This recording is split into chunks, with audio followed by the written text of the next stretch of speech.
I've been the boogeyman of this division for a long time. I'm the real boogeyman. What up, everyone? Shakiel Mahjouri here for CBS Sports, and you know who this is. He is the UFC's number 3 ranked bantamweight contender, and unlike my neckbeard, his style is controlled chaos. Cory the Sandman Sandhagen. How's it going, man? Yo, I'm doing good, man. How are you? I'm doing well. Before we get to 299, I want to talk O'Malley, Dvalishvili, yourself, Umar, everything going on in the division. I saw you met Steve-O a couple of months back. As someone who loves nonsense violence a la World Star Hip Hop, what was it like meeting Steve-O? And do you have any favorite Jackass stunts that stick out in your mind? Oh man, favorite Jackass stunts. I grew up on Jackass, so Jackass was my absolute favorite show.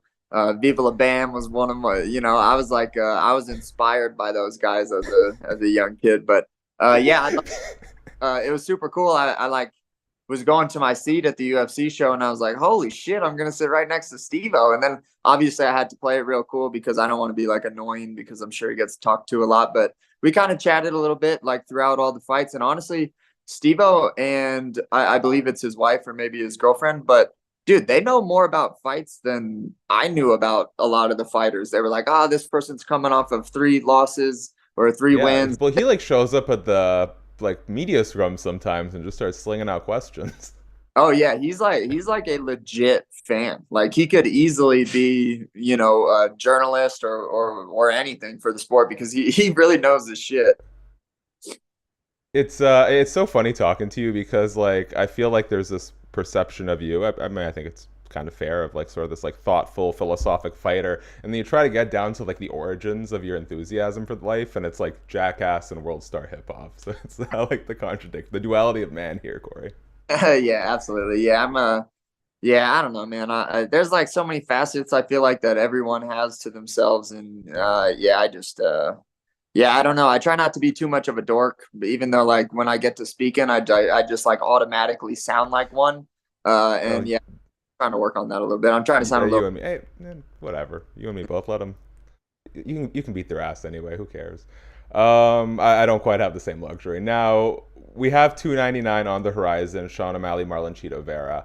I feel like the division could be in a very healthy place if we stick to the bantamweights. There's a lot of great contenders.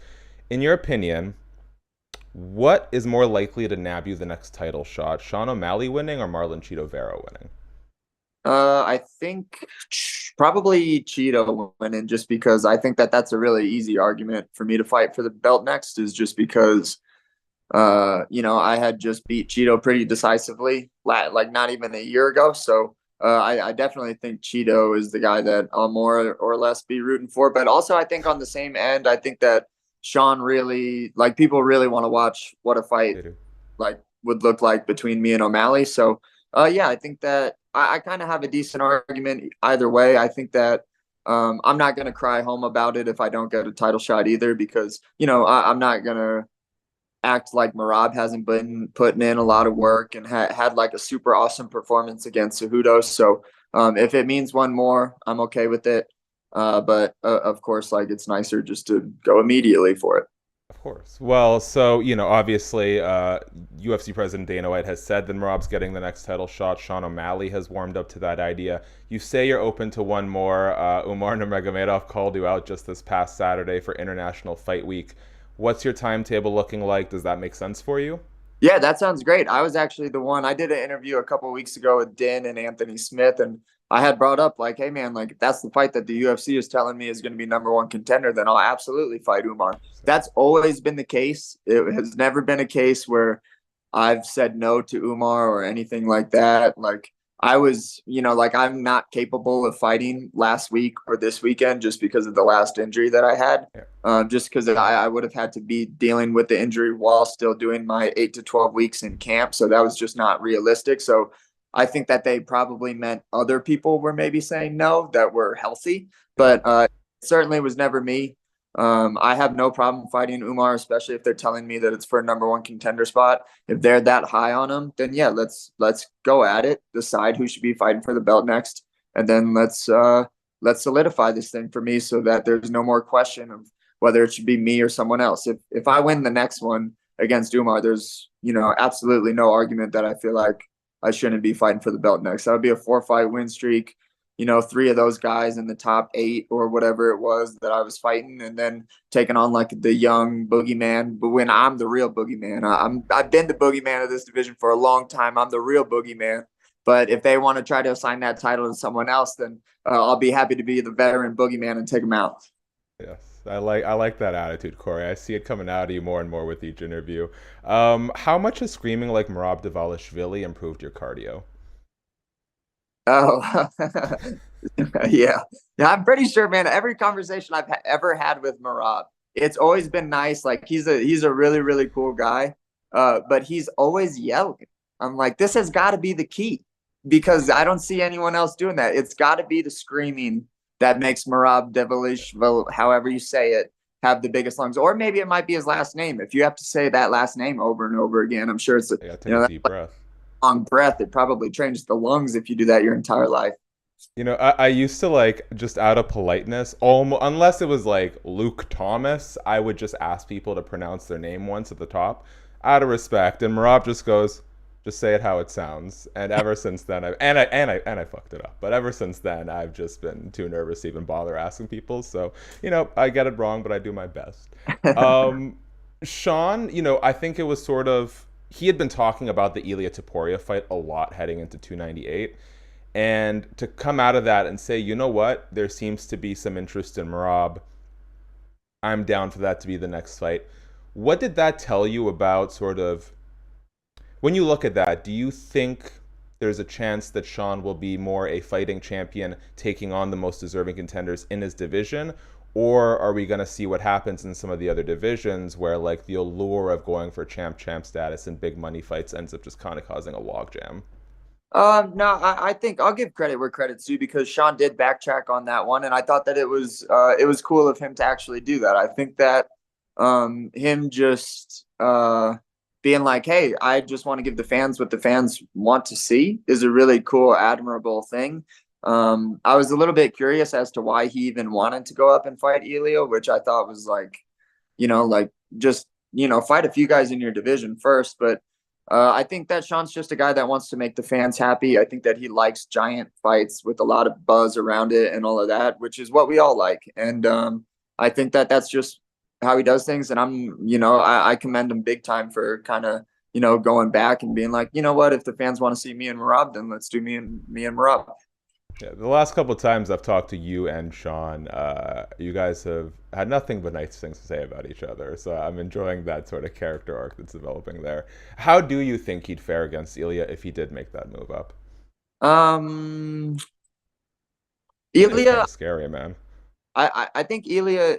Okay, so Ilia is like I would package him as about as close to a build, a mind, a strategist, and a just an overall good mixed martial artist as being as close to perfect as we maybe have like experienced before. Just in the sense, I mean, he hasn't been tried and tested yet, but I do think that style, like his style, is so well rounded and so buttoned up and doesn't have a lot of holes to it. And then when you pair that with a lot of his physical attributes, like he has a good build for MMA. He's like not the shortest guy, but not the tallest, lankiest guy. He's kind of in the middle. He looks obviously strong. He has very good reactions. The style of striking that he does isn't quirky. It's not super outside of fundamental stuff, but what he does is super good and it's super efficient. And I think that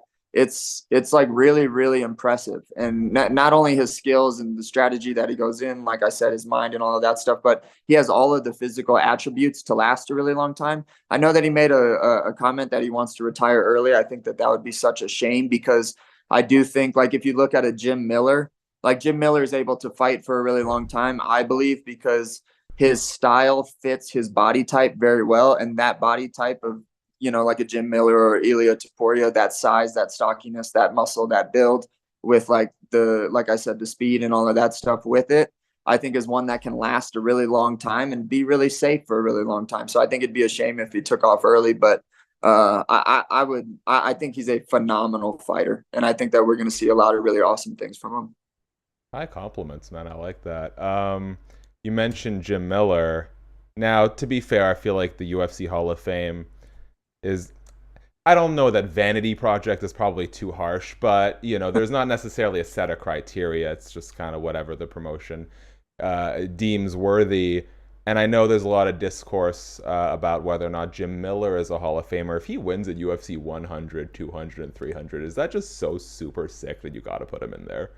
Yeah, I think so, man. I think, look, like there's guys that not too many people will talk about it openly, but they make smart decisions for their career. Mm. They take certain fights at the right times, and like no one really likes to bring that up. But Jim Miller doesn't do that. Jim Miller says yes, and that's what's made him the most winningest fighter in the UFC. And I think that they're like accolades and championships and all of that stuff is really cool, but who can say that they've won that many times and Yeah. taken that many risks and done that many weight cuts, that many fight weeks, that many horrible amount of stress that sometimes comes with the fight? Like, for you to be able to do that so many times and then come out the victor, like you're like, if this is ancient Rome, like, you're owning most of the land, you're going to most of the battles, like you maybe aren't beating like the best top guys, like it isn't, like Genghis Khan versus Alexander the Great here, but you're talking about the guy that's winning the little battles over and over and over again, and that's got to be respected.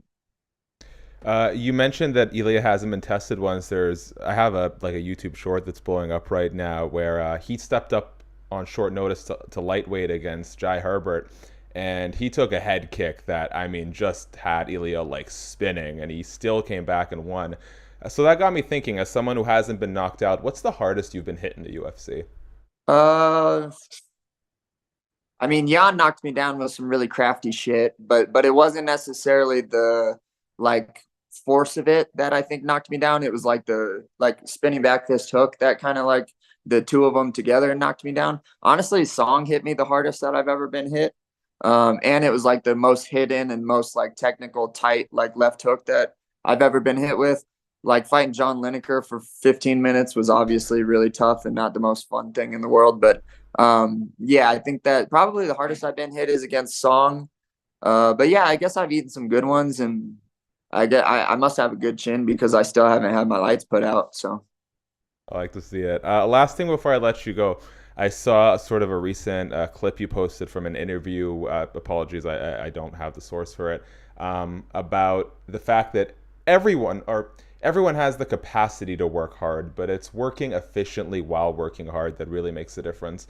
If you'd be willing to share the secret sauce, what are some tools that you utilize to be more efficient over the course of a hard work week?